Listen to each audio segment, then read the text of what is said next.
بسم الله الرحمن الرحيم إن كلنتي wanaagsan daawadayaal dhamaantiinba in kuna soo dhawaada in barnaamijkii telefishinka qaranka Soomaaliya oo goor walba idinkaga yimaada waqooyiga America gaar ahaan stuudiyihiisa ku yaala magaalada Toronto ee dalkan Canada in daawadayaal in sidaad ka warqabtaan in waxa adigu maalin iyo labo naga xigta bishii barakaysneed ee Ramadaan dhalashadeeda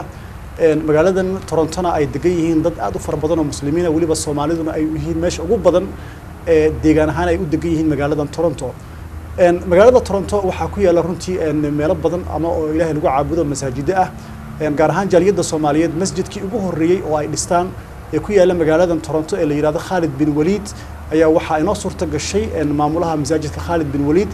Sheikh Abubakar Sheikh Hussein in uu nagu soo booqdo stuudiyaha telefishinka qaranka Soomaaliya marka hore Sheikh Abubakar ku soo dhawow telefishinka qaranka Soomaaliya aad iyo aad baa mahadsantahay fursadan aad siisay waana mahadsantahay Sheikh Abubakar inta aynan u galin bisha Ramadaan oo runtii ah bil dadka muslimiinta ah ay aad iyo aad u soo dhaweynayaan sanad walba oo ah bil cibaado bal marka hore bal masaajidka Khalid bin Walid waqtigii la dhisay iyo adeega guud dadka muslimiinta ah ee Soomaaliyeed u qabta maxaa kamid بسم الله الحمد لله والصلاة والسلام على نبينا محمد وعلى آله وصحبه وسلم مساجدك خالد بن وليد waxaa la furay 1999 masaajidku adeegyo aad u tiro badan buu u qabtaa mujtamaca waxa kamida waa meel caruurta Ilaahay kitaabkiisa lagu baro waa meel salaada lagu tukado waa meel lagu xalliyo mashaakilka jaaliyada haday ahaan lahayd kan qoyska haday ahaan lahayd dad ganacsi dhex maray waxa kale ugu meen oo khidmooyinku uu qabto kamida masaajidka waxa waay janaasada qof markuu jaaliyada ka dhinto waa masaajidka ay keenaan dadku oo lagu tukado lagu dhaqo dadkana lagu wacdiyo oo markaas lagu aaso yani waxa kale oo masaajidku uu qabtaa wuxuu ka jawaabaa su'aalaha jaaliyadu ay soo weydiiso oo haday ahaan leed xaq diiniya iyo xaq ijtimaaciba inahaas ayuu masaajidku qabtaa waxa kale oo ugu weyn masaajidku uu qabto waa xagga dhalinyarada waa meel dhalinyarada lagu tababaro diintooda lagu baro dhalinyarada kuwa xabsiga ka soo baxay iyo kuwa maaragtay Ilaahay u toobad keenay waa meel lagu caawino يعني maaragtay ay gargaar ka helaan haday ahaan lahayd xagga spiritual ruuxiga haday aan lahayd iyo xagga ijtimaaciga culimo ayaa habda dibadda looga keenaa yani kala duwan si maaragtay dhalinyarada wacyigooda diiniga iyo wacyigooda tacliimigaaba kor loogu qaado arrimahaas ugu muhiimsan masaajidku waxyaalaha uu qabtayaan waa mahadsantahay Sheikh Abubakar hal su'aal oo runtii masjidkan taariikhiga ah ee jaaliyada Soomaaliyeed magaalada Toronto masaajidka maalintii la dhisay ilaa hadda waxa jirta taariikh ahaan kadib loo raaco culimo aad iyo aad magac weyn ku leh diinta islaamka oo dad Soomaaliya iyo muslimiinta kalaba inay muxaadaro iyo inay ka jeediyaan darsi halka u yimaadeen culimo aad u tiro badan runtii oo isugu jira culimada Soomaaliya ugu caansan iyo kuwa kale oo maaragtay caalamul islaami ka yimid ayaa masaajidka muxaadarooyin kala duwan ka jeediyay masaajidku wuxuu qabtaa mu'tamaraad ama shirar sanawiya kala duwan dhalinyaradu u qabtaa dadka waaweyn buu u qabtaa yani maaragtay marka runtii aad iyo aad baa looga faa'iiday taasna waxa garab socota cajaladaha culimada ay duubaan maqal iyo muuqaalba oo lagu baahiyo caalamka meel walba kamida lagu faafiyo si diinta dadka kor loogu qaado diintoodana ay u fahmaan waa gartay Sheikh Abubakar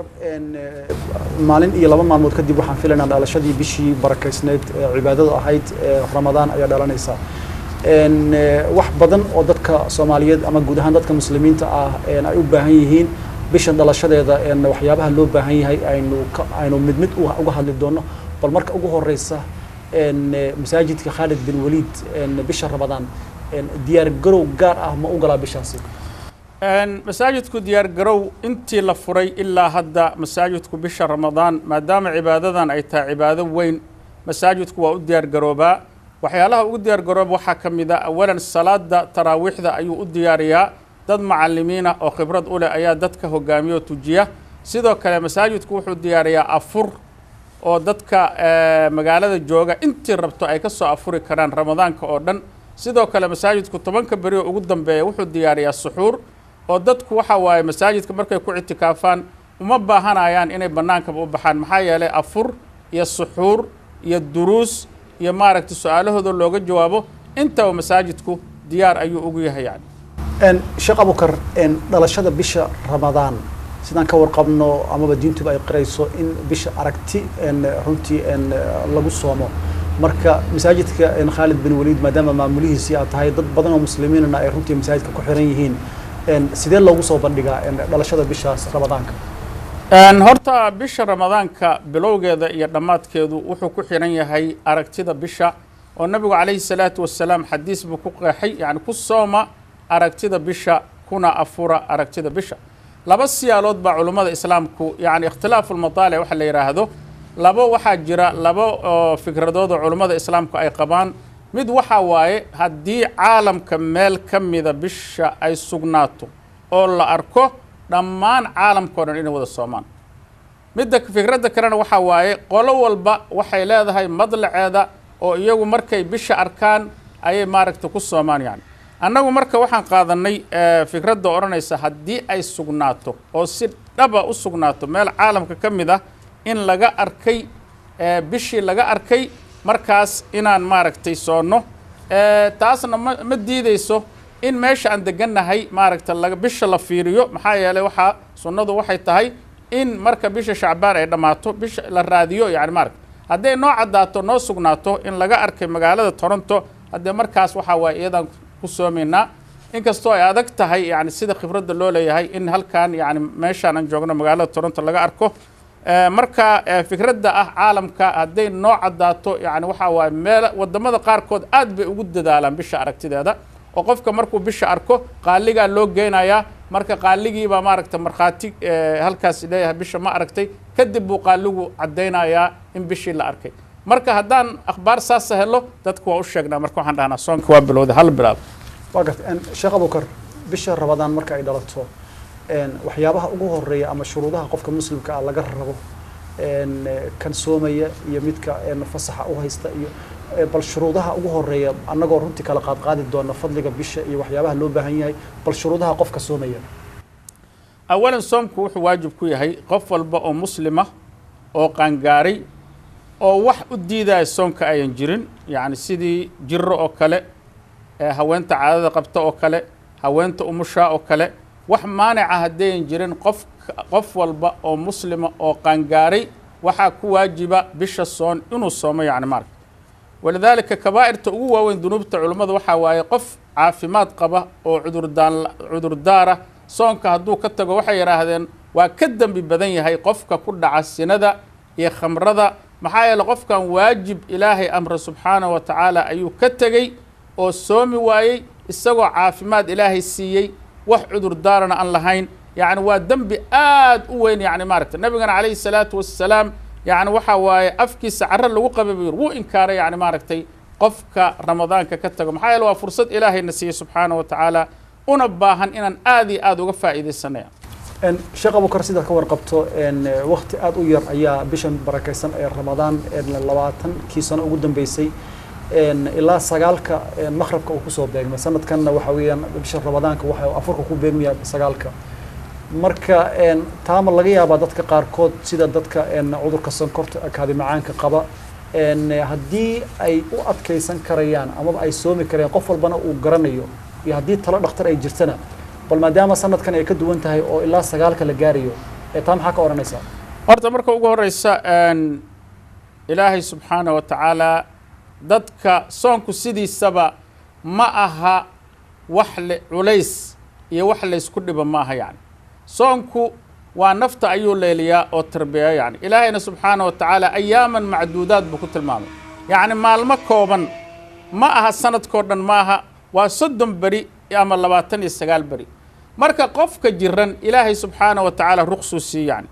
faman kaana minkum mariidan aw calaa safarin faciddatun min ayaamin ukhra yani haddaad jiran tahay hays dhibin marka jiradu haddii markaad soontid jiradaadu ay sii kordhayso ama dhibaato ay ku keenayso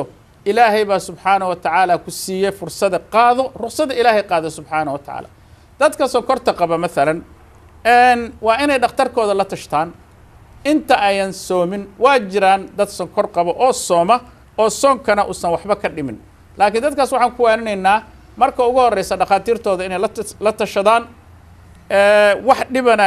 ayna isu geysan haddii ay soomaan oo ay ku adkaato oo arko qofka inay ku adag tahay afur ilaahay subxaanahu wa tacaala ruqsuu ku siiyey maalin kalaad soomaysaa yani maaragtay haddaadan soomi karinna waxaa waaye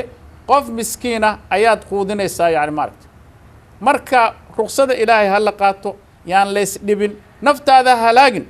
haddaad marka intaad soontid dhibku soo gaaro adaa naftaada halaaga maxaa yeelay ruksadii ilaahay subxaanahu wa tacaala ma ad qaadan yani jiradaadu hadday tahay jiro maalan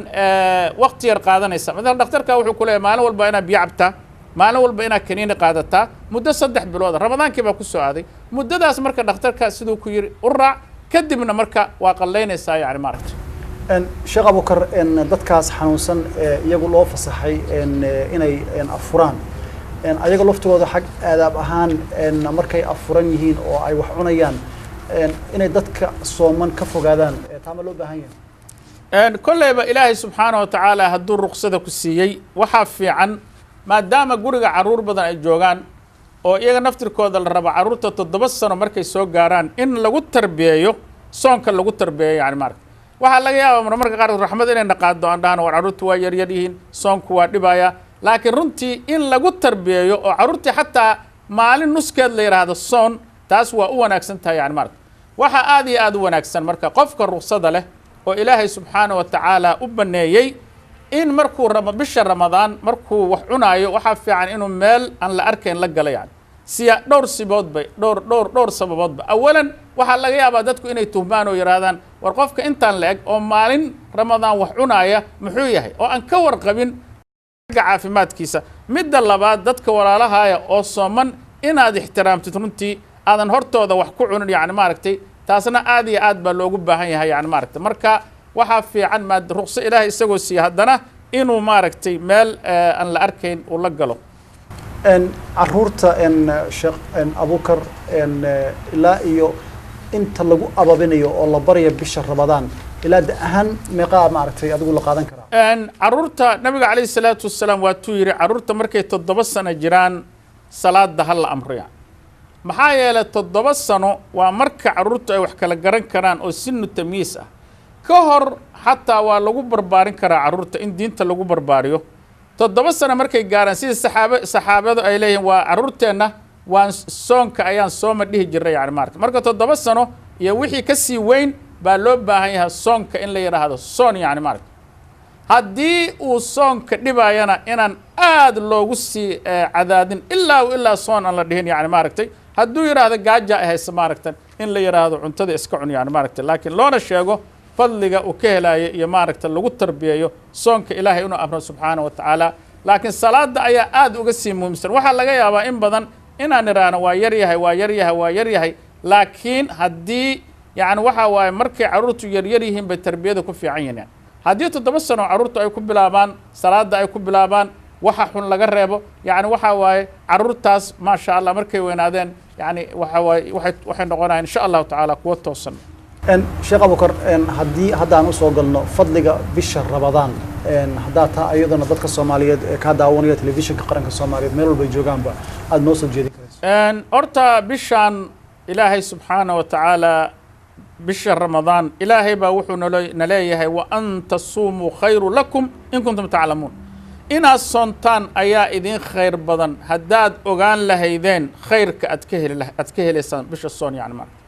ma la xisaabi karo hadduu yahay yani qofka inuu ramadaanka jannada lagu gaarayo in ilaahay dembigiisa u dhaafayo taa waxaa dheer caafimaadka qofku uu ramadaanka ka helayo wax la koobi karo maha haddaan si degdega u dul maro maalan fadliga ramadaanka ilaahay subxaanahu wa tacaala xadiisu qudsibu wuxuu ku leeyahay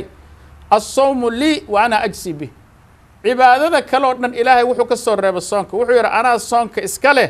anaana abaalmarinaya yani maaragta nabiga calayhi salaatu wasalaam xadiis kaloo saxiixa wuxuu ku yidhi man saama yowman fii sabiili illaahi baacad allahu bidalika alyowm wajhu can innaari 70 khariifan qofka hal maalin ilaahay dartiis u sooma ilaahay naarta wuxuu ka fogeeyaa 70 dayr yani 70 sano ayuu ka fogeeyaa xadiis kale nabiga calayhi salaatu wasalaam oo xadiis saxiixa nabiga calayhi salaatu wasalaam wuxuu ku leeyahay ina fi ljannati baaban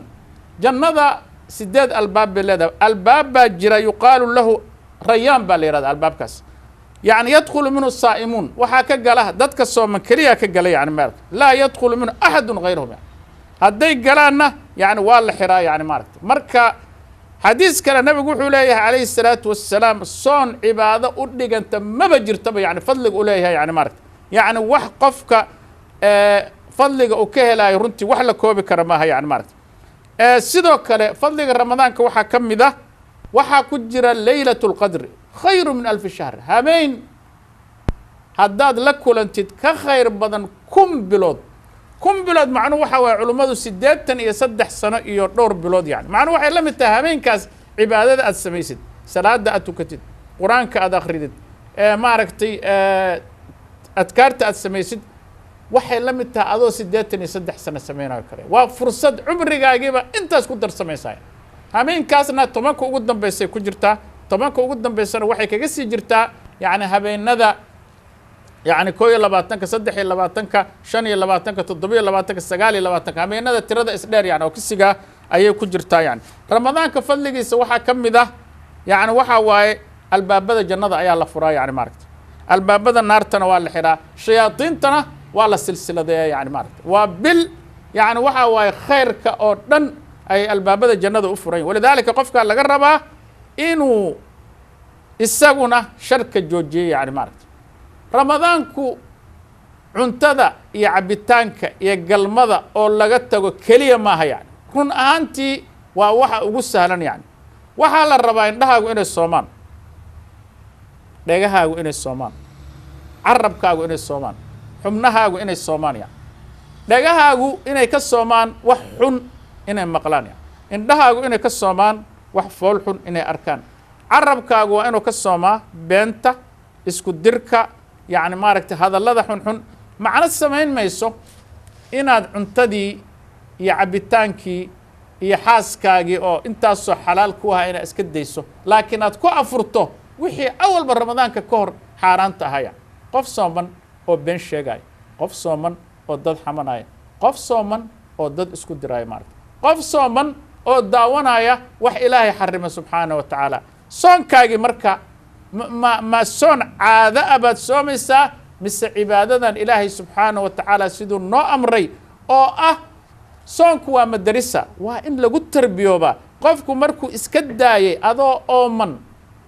أو هيلي كربيه إنا عبتد ولذلك صونكو مقالو الرياء استوسس مقالو يعني إنا دو حصو عنتي إنا دو عنين أذيك إلهي إنك الحيسا قول كاد قليسا بياد عبي كرتا عنتاد عني كرتا يعني قفكو جيدنا ملا يعني مارت مثلا صلاة قفكو واستوسين كرا قرآن أخرسكو واستوسين كرا لكن صونكو مقال الرياء اللي هذا معايا لي إن هذا أذيك وحصو عنتي إنك لي أذي إله بقى يسوق يعني مارت marka taa waxa laga wadaa soonka bisha soonka xaqiisa inaan siino inaan soon xaqiiqiya oo ilaahay subxaanahu wa tacaala cibaadadaas sidoo noogu diray aan u soono aan iska dayno yani soonka dhaqankii caadada muxuu yahay in qofku uu yiraahdo calooshiisa gaajeeya kaliya bas laakiin wixii kale uusan ka tagin yani maarag waa inaan si dhab ah oo xaqiiqiya aan u soonnaa si aan taqwo u helno yani maarag run ahaantii waxa ugu weyn oo loo soomaya waa lacallakum tattaquun inaan taqwadeena ay korodho yani maarag inaad naftaada layli iyo xakamayn yani wixii xalaasha ku ah haddaa iska daysay berri inaad xumaantana aad iska daysid yani maarag marka soonku runtii waa tarbiya waa madarisa waa dugsi qofka uu ku leelmo yani maaragtay waana ilaahay raxmad uu noo soo dejiyey sanadkaas yani 11 bilood baan cunto cunaynay wax iska yani dunida isaga jiray bishaan yani qofku waxa loo baahay ilaahay inuu noqdo ilaahay inuu u toobad keeno yani maaragtay sheekh Abubakar fadliga Ramadaanka oo aad u fara badan wax kalena waan runtii waa ka weydiin doonaa waxaad ka hadashay bisha Ramadaanka qofka saa'imka ah oo sooman wax badan inuu ka fogaado naam dadka runtii inta badan shaqooyinka adag haya bisha Ramadaan waxay ku dadaalaan sida ay ku heli lahaayeen ama waqti gaaban ay shaqeeyaan ama inay fasax ka qaataan qofka maxaa u fadli badan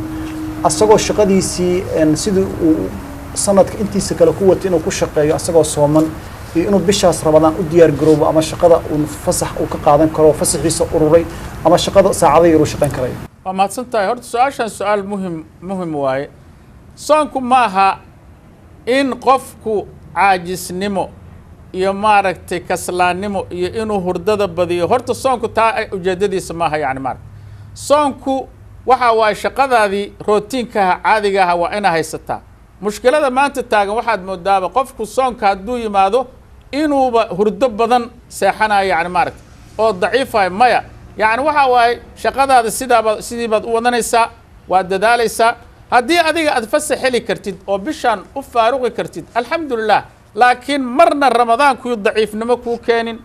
yuusan maaragta haysdhihin aniga gaaja ahays wax ma qabsan karo maya hawshaadaad qabsanaysaa shaqooyinkaaga rootiinkaad qabsanaysaa yacni inaad dacfi dareentid oo dhibaato dareentid maa ramadaanku waa inuu quwad kuu siyaadiyaa quwad ruuxiya iyo quwad jasadiba intaba yani waa inaad ramadaanka ka heshaa marna excuse inuusan ramadaanku noqon ma shaqayn karo wax ma qabsan karo meel ma aadi karo kan samayn karo waa soomanahay maya yani maaragta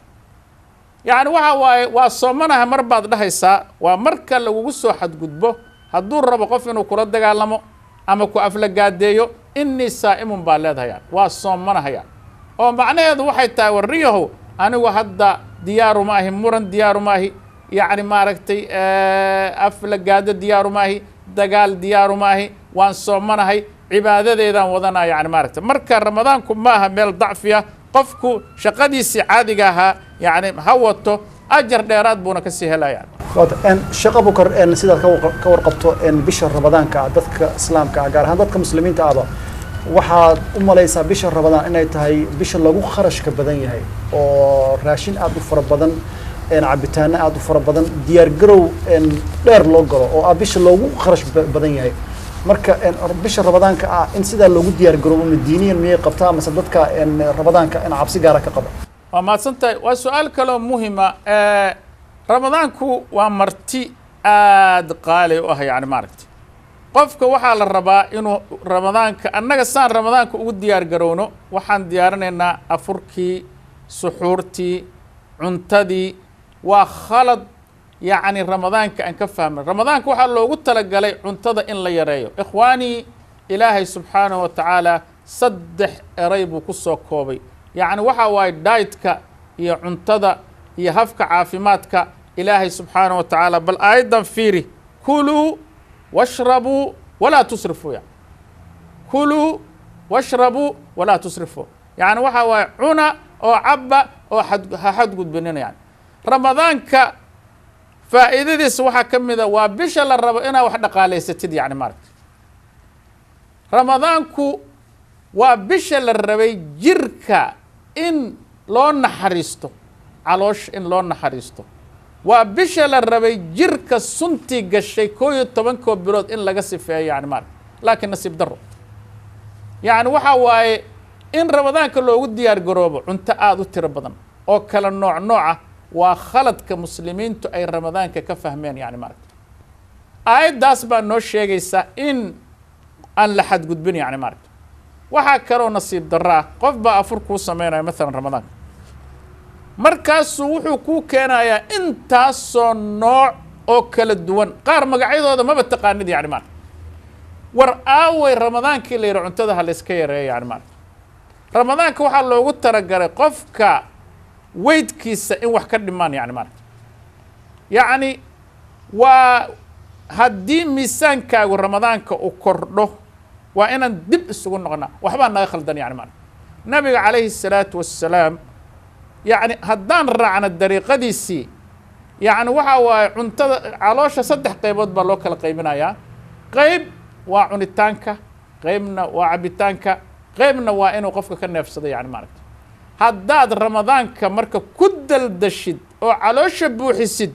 haddee markaas xigmadii ramadaanka waa ka tagtagay nabiga calayhi الsalaatu wasalaam waxa waaye timir iyo biyaha lagu afuraa la yidhi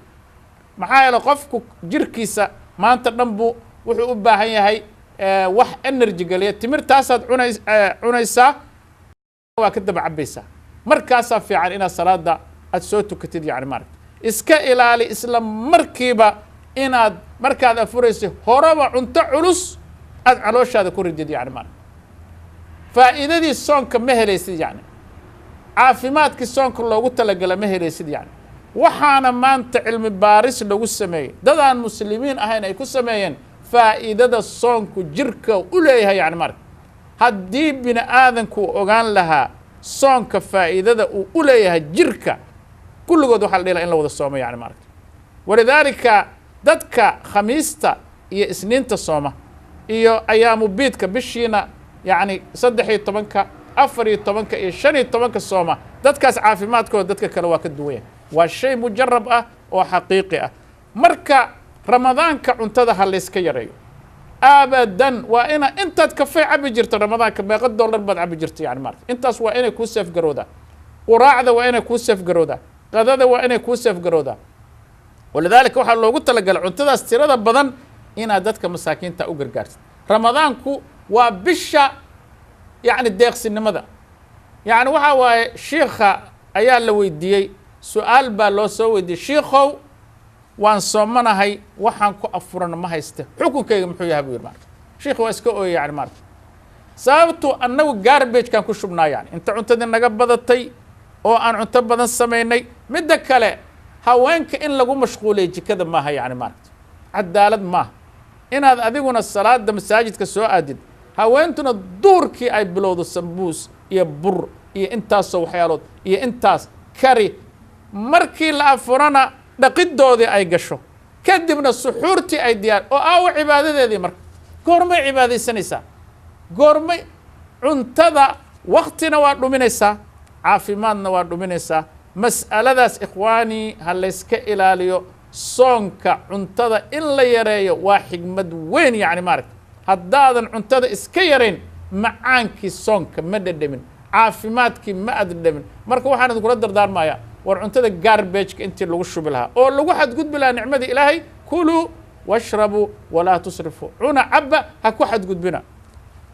sheekh abukar aad baad u mahadsan tahay ajar iyo xasanaad allah kaa siiyo runtii maadaama hadda aynu raashinkii iyo aad ka hadashay waktiga afurka marka la gaaro dadku inta badan maadaama wadamadan qurbaha ah qofka waktiga maqribka inuu dhexda ku qabanayo ama masaajidka ugu dhow maarta uu ka afurayo ama meelaha maqaayadaha ah marka dadka ganacsatada ah gaar ahaan dadka maqaayadaha u furan yihiin maqaayadaha waxaa bisha ramadaanka maadaama la xiro dadka muslimiinta ay xiraan ayagoonan cidna amar ku siin balse amarka ilaahay qaadanaya laakiin 3 saacadood ka hor afurka ayaa maqaayadaha la sii furaa oo qofka afurkiisa sii qaadan karaa marka qofka hadduu maqaayada leeyahay oo dadka saa'imiinta ah oo afurkooda uu ka gadayo laakiin qofka inta ka iibsado oo meesha ku cunaa marka ama qofka aan soomaneen meesha raashin u soo raadsada waqtiga afurka raashinkiisa la gadayay qofka maxaa kula talinaysaa dadka ganacsatada oo maqaayadaha horta ilaahay subxaanahu wa tacaala inay ka baqaan xurmada bisha ramadaan waa inay ixtiraamaan maqaayadaha maalintii waa inaad xirtaan waa inaydinaan u ogolaan qof sooman inuu maaragtay maqaayadaha wax ka cuno xataa cudurdaar hadduu leeyahay waxaa fiican inuusan dadka hortooda wax ku cunin oo meel kale oo runtii qarsoon uu la galo yani maaragta maqaayaduhu haddii ay iyagu dadka sooman cunto u diyaariyaan haddee dembigii waxbay ka qaadanayaan yani maxaa ilaahay qur-aanka wuxuu ku yidhi watacaawanu cala albiri waltaqwa walaa tacaawanu cala alismi walcudwaan yani waxa waaye xagga wanaagga iyo khayrka isu kaalmeeya xumaantana ha isu kaalmeynina yani maaragta marka maqaayadahaas hore loo sii furaayo oo afurka diyaarinaayo maalan waqti 3 saac wax ka dhiman afurka haddii la diyaariyo dadka afurkii oo la gaaray marka meeshii wax ku cunaaya maqaayadaha mas-uuliyad baa ka saaran inay yidhaha ilaahay ka baqniyow cala alaqal yani inayan ka gadin oo dhihin warniyo haddaa yani rabtid afurka la sug yani maaragta laakiin inaad halkan ku cuntid ku ogolaan mayna yani maaragta taa maqaayadiina ilaahay soo idinku barakeeyo idinkuna xurmada ilaahay ilaaliya marka qofka sheekh abukar su-aasha daba taagan waxay tahay qofka hadduusan soomaneen laakiin raashinkii uu ka gato inuu qofkani afur u qaadanayo inuusan soomaneen qofka marka ganacsadaha wax dambi ma saaran hadduu raashinka ninka qaadanayo hadduu qaadanayo dambi kaama saara gaar ahaan adigana maalintii aad xirreyd oo aad furtid waqtiga afurka 3 saac ee ka dhiman markaas hadduu kaa qaato adigu dambi kaama saara yani maarka waa ninka dukaan kale hadduu qof midi ka gato mididaas qof wax ku yeelayo haddii dambi ma laha yani maarka dambi kuma laha isagu sheekh abukar saxuurta xilliga saxuurta ah oo qofka la rabo inuu saxuurto waqtiga ugu dambeeya la ogol yahay waa goor horta nabiga calayhi الsalaatu wasalaam tasaxaruu fa ina fi saxuuri baraka buu yidhi suxuurta maxaa yeelay suxuurta baraka ku jirtuu yidhi barakadu maxay tahay awalan inaad sunnadii nabiga calayhi الsalaatu wasalaam raacdid yani ثانيا ummadaha kaloo sooma ma suxuurtaan yani annaga waa inaan suxuuranaa midda labaad yani suxuurtii energy bay ku sii siinaysaa laakiin waxaan ka digaynaa inaan la iscuslayn cunto aad u xoog badan inaadan suxuurtii cunin yani timir iyo qudrawaad iyo waxyaalo la mid ah waxaana ugu fiican ummaddeeda nabiga calayhi salatu wasalaam kama suusha khayr ilaa ay suxuurta dib u dhigaan yani macnuhu waxa waaye aadaanka iyo suxuurta 50 aayadood in lagu akhriyo buu nabiga calayhi salatu wasalaam 50 aayadood macnuhu waxa ilaa 10 daqiiqo yani maaragtay aad in dib loogu dhigo yani maaragtay ilaa an yani maaragtay hore loo suxuuran taasaa sunnadii nabiga calayhi salatu wasalaam waxa afurkana in la dedejiyey yani maaragtay maaha xaadda la fiirina iyo maaha qoraxdu markay dhacdo waa la yaqaanaa qoraxdu markay dhacayso yani combyuutarka gal sunsetka waa la yaqaanaa markay qoraxdu dhacdaba horey ka afur yani dib yani hal daqiiqo oo ilaahay subxaana wa tacaala aan kugu farad yeelin ha ku darin suxuurta dib ha loo dhigo qofkii aadaan maqli karo masaajidada ka dhagaysan kara marka la addimo markaas jooji yani ka hor aadaanka rubi saac 15 daqiiqo ka hor yani maaragtay waa kugu filan tahay intaad dib u dhigi karta macnuhu udhig iskana ilaali waqtigiiusan kula dhaafin yani maaragtay sheekh abubakar ajri xasanad allah kaa siiyo masaajidka khaalid bin waliid bisha rabadaan duruustii iyo muxaadarooyinkii iyo casharadii ka bixi jiray ma bisha rabadaan dadku inay cibaado iyo qur'aan akhris iyo ay sameeyaan baad u joojinaysaan mise barnaamijka masaajidka barnaamijkiisa waa soconaya awalan horta inaan ka faa'iidaysto bishan waa bil qur'aan shahru qur'aan waayo qofku waxaa muhiima qur'aanka inuu u jeesto ugu yaraan hal mar inuu dhameeyo yani maaragtay ikhwaani juskii waxa waaye waa 20 safxadood yani maaragtay haddaa qur-aanka taqaanid yani safxaddii waxaad akrin kartaa 1 daqiiqo ama 2 daqiiqo kuu qaadanaysaa yani juskii oo dhan wuxuu kugu qaadanaya 20 daqiiqo marka isku day qur'aanka inaad dhamayso maxaa yeele waa bishii qur'aanka la soo dejiyey jibriil nabiga calayhi salaatu wasalaam iyo mudaarasay ku samayn jireen yani masaajidka casharadii qaar waa istaagayaan qaarna insha allahu tacaala waa socon doonaan yani maaragtay oo inta afurka la sugaayo kale waxaan u diyaarinaynaa cashar insha allahu tacaala sidoo kale barnaamijyada raadihi lagala hadla dadkana insha allah iyaguna waa socon doonaan waata waqtiga inta ka hadhay sheekh abubakar ilaa iyo 15 daqiiqo dadka bal inaan uga faa'iideyno su'aalo badan oo aan soo aruurinay waxaa ka mid ah sheekh abubakar sidaa ka warqabto bisha rabadaanka marka la gaaro dad fara badan oo waxaa jira waxa suuq qaba oo runtii qaarkood xataa salaada xataa aanan isku xiran marka inkastoo dadka muslimiinta loo baahan yahay in wax badan ay runtii ay iska cafiyaan balse bisha ramadaan marka la soo gaaro ayadu ma ka duwan tahay bisha ramadaan waa ka duwan tahay waa bishii la iscafin jiray waa bishii la isu naxariisan jiray waa bishii labada wax kala qabta ay kulmi jireen wa khayrahum alladii yabda'u salaam xaasaska kala maqan waa bishay isku soo noqon jireen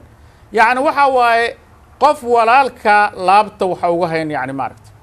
labada qof oo isu caraysan oo adduunyo isugu caraysan camalkooda ilaahay lama aqbalo yani maaragtay khatar waxaa ku ah haddaad laba qof oo aan isa salaamayn yani maaragtay wax fiican maaha waa bishay isu soo noqon lahaayeen waa bishii la iscafin lahaa ilaahay subxaana wa tacaala waa jecel yahay dadka cafiya yani maaragtay weli waxaa la rabaa inaad cafidid wa tuslixuu wanaagna aad ka shaqaysid yani maaragtay cafis keliya maaha waxaa laga yaabaa inuu yidhahdo waa i diiday waa u sheegay wa khayrahum alladii yabda'u asalaam assaabiq ila aljanna labadiinna kan salaanta bilaaba walidaalika bisha ramadaan adigu raadi haddaan la kala roona roob da'o u tag walaalo aan iscafina dheh xaasaska dadka kala maqan anaguna dad badan baa kala maqan banaanka kala jooga rag badan baa guryahooda jooga gabdhaha waxaan dhihi lahayn ilaahay ka baqa wallaahi ajar baad ka helaysaan ilaahay baana ugu dhowaanaysaan haddaad inta wacdaan aad tidhaahdaan kaala reerkaagii carruurtaada ku soo noqo ninka diidan oo bannaanka joogay reerkiisa ha waco yani ha yidhaahdo walaale iska warran reerka aan ku soo noqdo haddaad garanaysid qof cadaawo idinka dhexayso oo arrin qaar baa business aan u wada hadlin subxaana allah adduunyaad u kala maqantiin soo ma ogida jashaad inay ku imaan karto yani ramadaankii hore imise qof oo nala joogay baan maanta nala joogana asxaabulqubuur yani maaragta waa fursad ilaahay habeen walba intaasuu naarta ka xoreeya alaa tuxibuuna an yakfir allaahu lakum yani soo ma jeclidiin ilaahay subxaana wa tacaala inuu dembigiina dhaafo ikhwaani ha lays cafiyo laabta ha laysu furo يعني waxa waaye cadawtinimada iyo kala jeensanaad qaar baa qabiil ku kala jeensan subxaanallah see ramadaanka camalkiina ilaahay u aqbalaya yani maaragta see naartana ilaahay nooga xoreynaya yani maaragta xaaladeennu hadday sidaan tahay yani ha laysu soo noqdo ha lays cafiyo bisha ramadaan ha naga faa'iiso baaraka allahu fiikum sheekh abubakar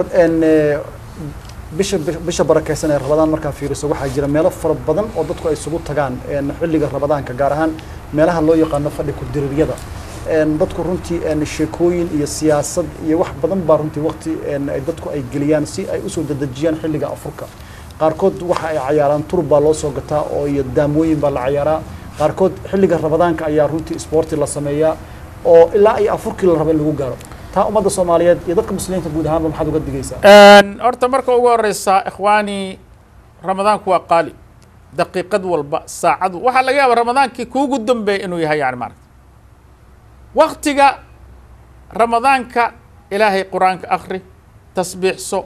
dadka jiran soo booqo ma sidaadiiba ramadaanka ku soconaysaa shayaadiintu waa xiran yihiin yani maaragtay nin baa yiri war sheekhu maxay tahay shaydaanna waa xiran dhibku waa jira markaasuu war ku yaraaba wali furan ikhwaani fadhi ku dirka ramadaanka joojiya meelaha lagu khamaaro joojiya meelaha shishada lagu cabo ilaahay ka boqo ka taga bishaas ramadaanka kaliya bal ilaahay subxaanahu wa tacaala masaajidada ma imaan weydan war waa bishaas kaliya ayaaman macduudaat waa 30 bari kaliya yani waqtiga maxaa yani in Soomaaliya waxa waa turbayna waan isgalaalayna subxaanallah yani khiyaar kale ma quraanka ilaahay ma akhrisatid wacdi ma dhageysatid tafsiir ma dhageysatid subxaanallah ma tiraahdi waqtiga waa lagu la xisaabtamay maalinta yawmul qiyaama qofka waxa la weydiinaya waqtigiisa waa 24 saacadood daqiiqad walba xagee waqtigaaga ku dhumis ikhwaani fursadan ka faa'iideysta wallahi waa fursad qaali ah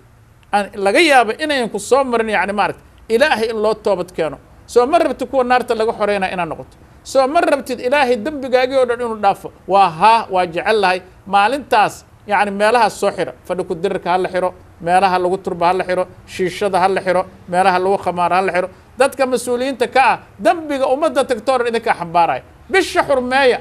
bisha ramadaan wallahi xurmad bay leedahay على الأقل إلهي كسر ريكتا أو إلهي كحشودا خير ما إذن رجينا إلهينا وحنا إذن كبرينا إنه حق إذن تسو إلهي سبحانه وتعالى إنه إذن سوهنونيو إلهي ما إذن كبرينا الشيخ إن أبو بكر إن صلاة تراويح ده مركز في رسو إن مساجد ده كويا لما قال لنا تورنتو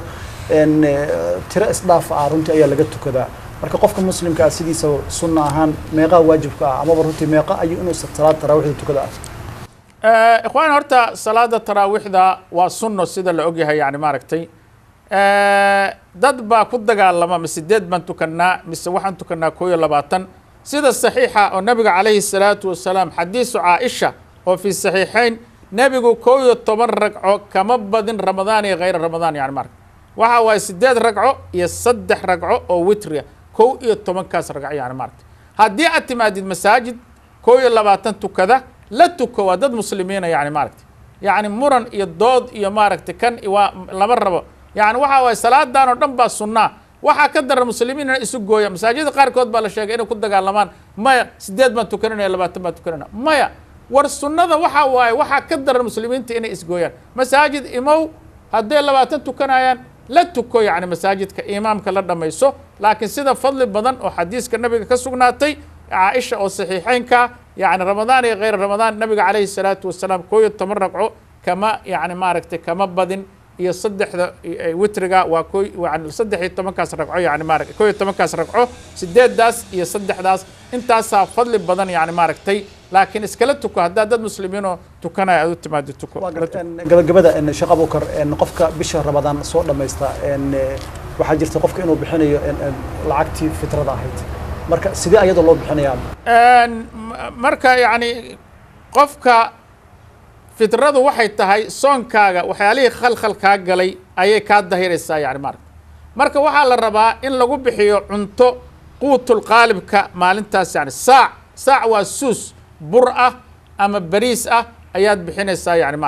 halkan masaakiin lama siiyo laakiin masaajidada waxaa geenaysaa $7 ama $5 qaarba si waaye marka masaajidadii waad noo keenaysaa masaajid Khalid Mawlid masaajidada la mid aad keenaysaa annaga ayaa u dirayna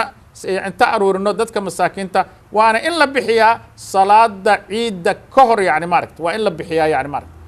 iska sii yani adigu ha laga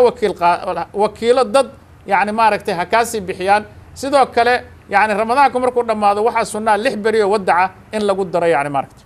سؤال شو قدام بس جبا مساجد كخالد بن وليد سنة ضرب بشهر رمضان لمات كذا قرهان مالنت عيد dadka Soomaaliyeed ama barunta muslimiinta ku xiran masaajidka Khalid bin Waliid maadaama aad tahay maamulaha masjidka salaada xagee lagu tukanaya إن شاء الله تعالى سيدي مساجد خالد مولد لو قبرتي سند والبا ميل أيان قبرنا يعني ماركتي مركا هذا لبا ميلود بان اسكو هينا ولي قوان كما أننا قارن إن شاء الله تعالى يعني دادك أننا سوء قيسين دونا يعني ماشا يعني لو قلتو كان دونا لبا ميل مركا كلا دورنا يعني markii la tukado Sheekh Abuukar caruurta ma ugu tala gasheen inay sii joogaan oo meesha ay ku ciyaaraan wallahi awal barnaamij waa u sameyn jiray caruurta inay maaragtay ugu tala gal barnaamij ay ku ciyaaraan laakiin wali hadda wax diyaar ma leh insha Allah taala waa daraasaynina insha Allah taala ilaahina ha noo fududeeyo subhanahu wa taala gabagabada ducaa bishan barakaysan ee Ramadaan Sheekh Abuukar hadaad nagu soo gabagabayn karto ducaa ilaahay subhanahu wa taala waxaan ka baryaynaa inuu naga aqbalo soonkeena iyo salaadeena inuu naga aqbalo ilaahay subhanahu wa taala waxaan ka baryaynaa inuu naga dhigo kuwa naarta laga xoreeyo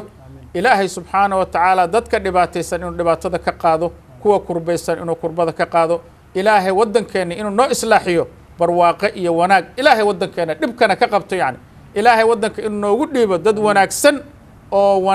oo maamuli kara ilaahay inuu noogu dhiibo subhanahu wa taala fidnada wareegaysa ilaahay subhanahu wa taala dhax laga mariyo quluubta muslimiinta Allah isu soo jeediyo quluubta muslimiinta Allah isu soo jeediyo dhalinyarada muslimiinta Allah hanuuniyo dhalinyarada muslimiinta Allah hanuuniyo kuwa dhunsan kuwa xabsiyada ku jira kuwa maaragtay mukhadaraadka daraaga ilaahay ka soo celiyo ilaahayna xaqaa tuso ilaahayna ha soo hanuuniyo ilaahayna ha nagu dilo islaamka آخر كلمة أنها لا إله إلا الله كدقو وما سنتين جزاكم الله خيرا أدبا واتهاي إن داوديال إن أنت سأيان كسو قبقبيننا برنامج كي جاركاها وأين وجهد لني إن درشة بيشة بركة سنة رمضان ومرتين نوجوها معمولها مسجد كخالد بن وليد إن الشيخ أبوكر الشيخ حسين إن أنت أين دبوا كل من دونه وحنا ذكرت والسلام عليكم ورحمة الله وبركاته.